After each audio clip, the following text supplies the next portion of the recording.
einen Sohn. Und was dann? Wir haben den Krieg gewonnen.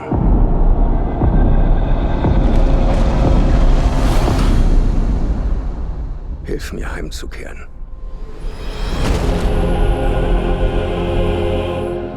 Dies ist ein Haus, das auf einen Herrn wartet.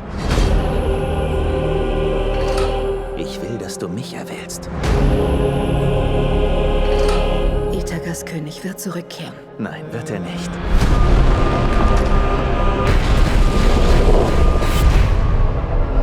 Was wird er tun, wenn er zurückkommt und all diese Freier in seinem Haus findet? Du sehnst dich nach einem Vater, den du nie gekannt hast, wie ein winselnder Bastard. Wer sorgt für deine Frau und deinen Sohn? Siehst du es?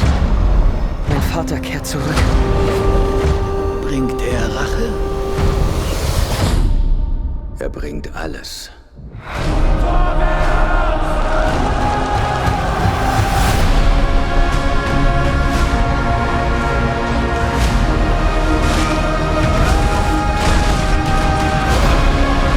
Ich will, dass all seine Gefolgsleute sterben.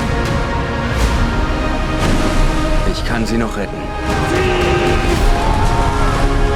Du bist ein Mann, der sein Schicksal selbst lenken will.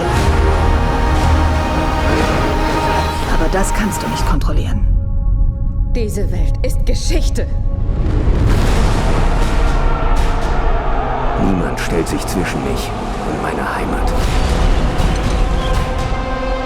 Nicht einmal die Götter.